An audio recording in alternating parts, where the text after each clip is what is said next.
Sometimes I feel like my life is a falling star, destined to shine but not going very far. I'm telling y'all, and it's not like it matters, but I still walk the field of dreams with bones shattered.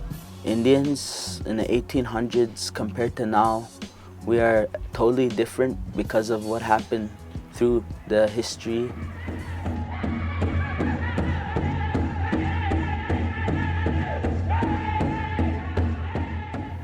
One of the stories I like to share is about a residential school. You know, my parents and my grandparents both attended the residential school, and the residential school was based on teaching Aboriginal Indians about the European way of life.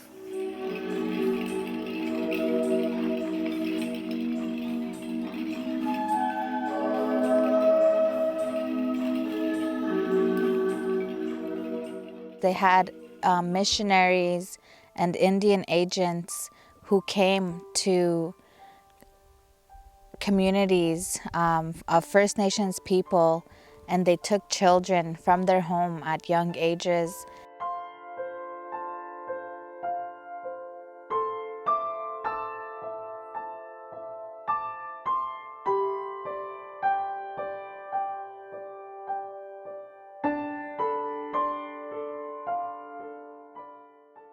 And this was a really hard subject to talk about back home to my relatives, because each of us have our own experience of an effect of this tragedy that happened in our communities. When I was born, it was like my mom couldn't show me the love that a regular mom here in Sweden would show their child because of what happened to her at the residential school. She always carried that burden of what the nuns and the priests did to her.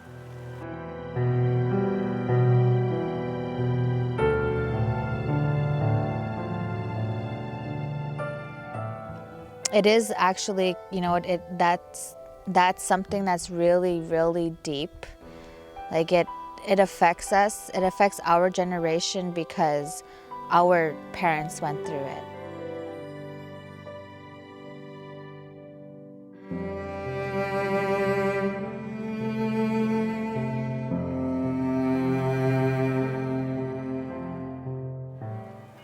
I've heard many stories of my relatives telling me, my mother, my grandmother, my aunties and my uncles, of what the residential school was like for them. They told me that when they were young, little kids, they always were at residential school. They always had to wake up early to go to school and learn about Jesus and the Bible. And if they didn't listen to any of the nuns or the priests used to beat them. If they were to speak their own language, the priests would beat them. If they were hungry and they were crying, if they were sick and they were crying, at the same time the nuns would whip them with a ruler or something. And they were always tortured mentally and physically. They were forbidden to speak their own language. If they did get caught speaking their own language, they were punished.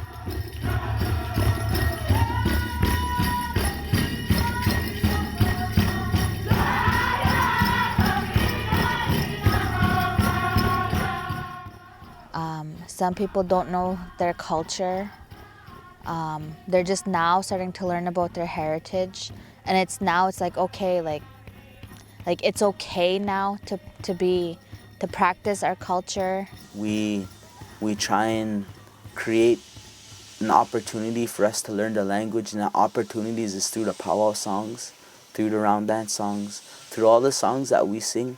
We try and understand that language and what it means and why they sing it the way they sing it.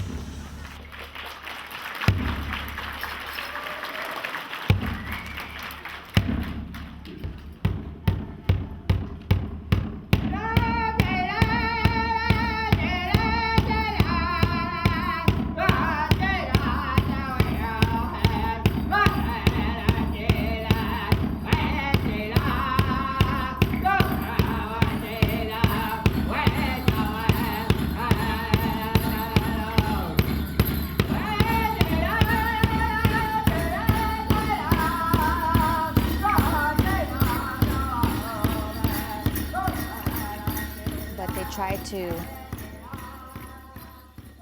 turn us around and make us believe in their ways, which was Christianity.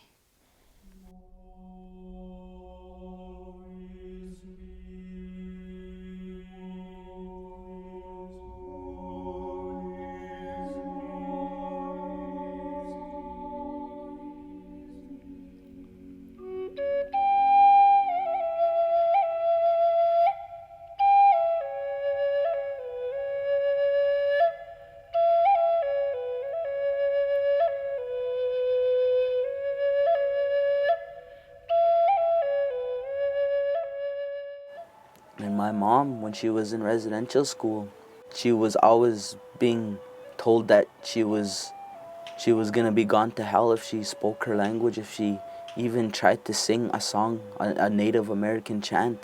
If she tried to sing that, the priest would tell her she would go to hell, and then they would make her talk about the 10 Commandments to her.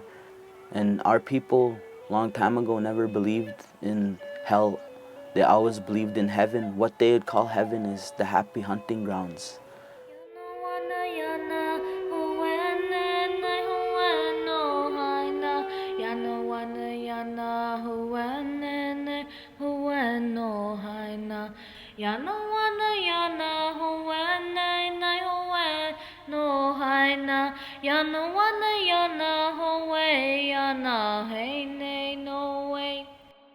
It's very different from a white man's perspective of life because they use a church, Bible, they pray, but God never built the church. It was man-made.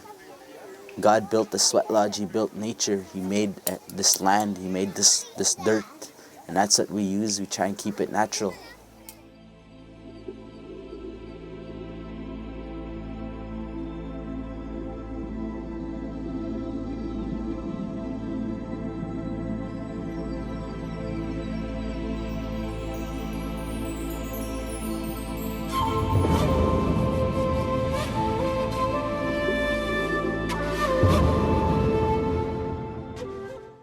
But nevertheless, we still stick to our ceremonies and our beliefs, even though that we get threatened not to have those beliefs anymore. We're still there trying every day. We're still there trying every day to conduct ourselves the best way we can in a white man society.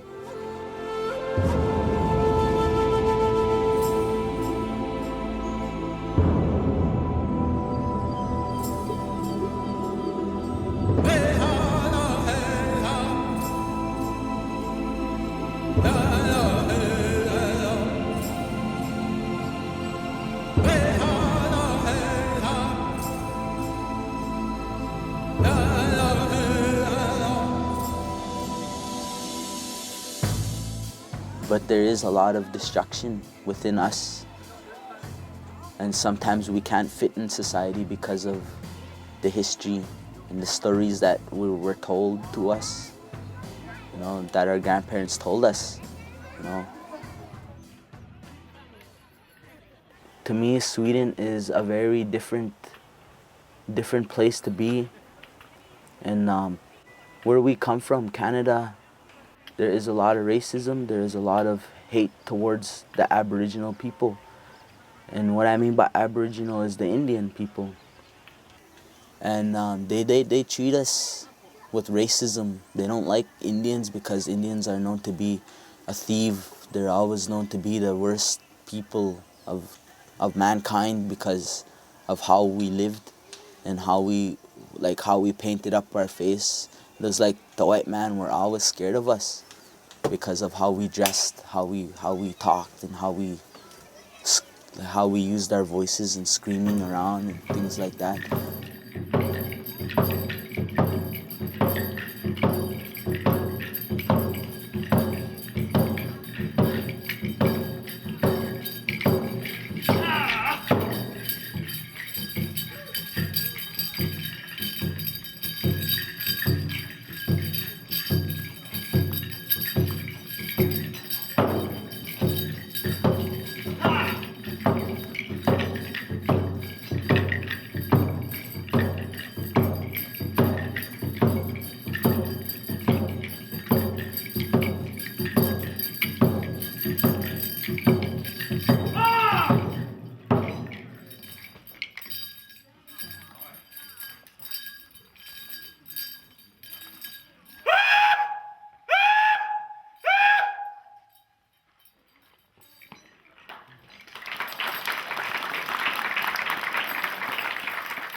there, lot of my relatives, a lot of the Indians back home, we have a mentality that the white man did this to us, and we don't want to associate with them at all.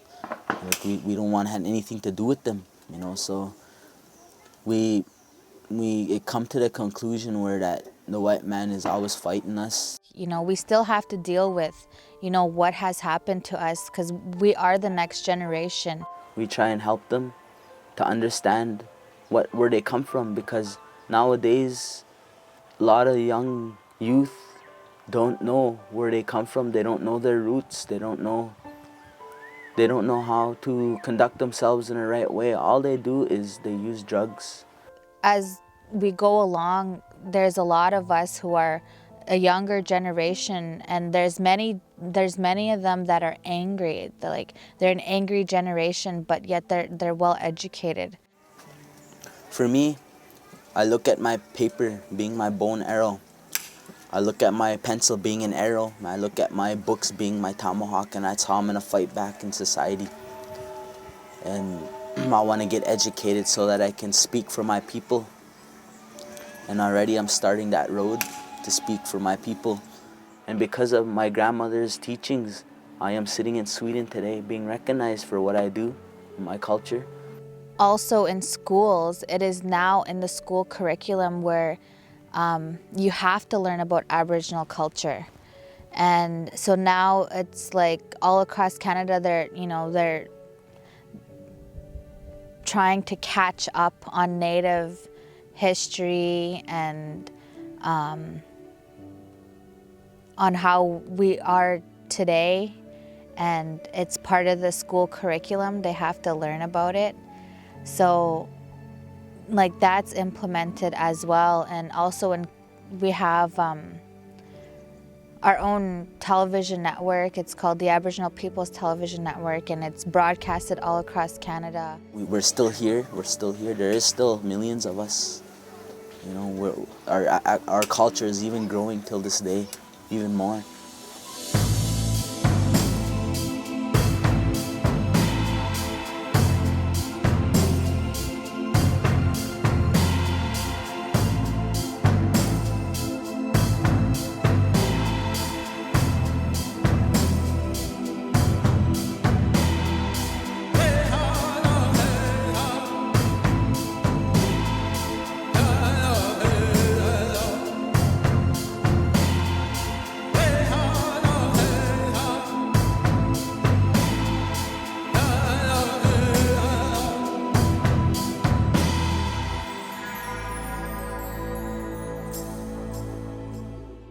They tried to wipe us out.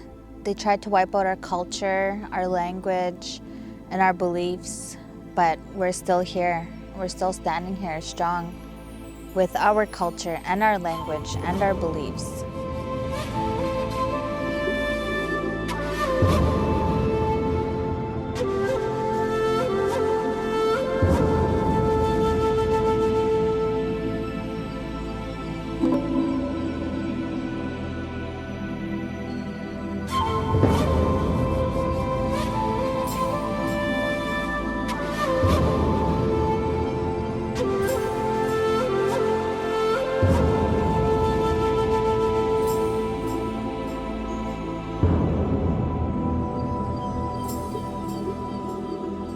Hey!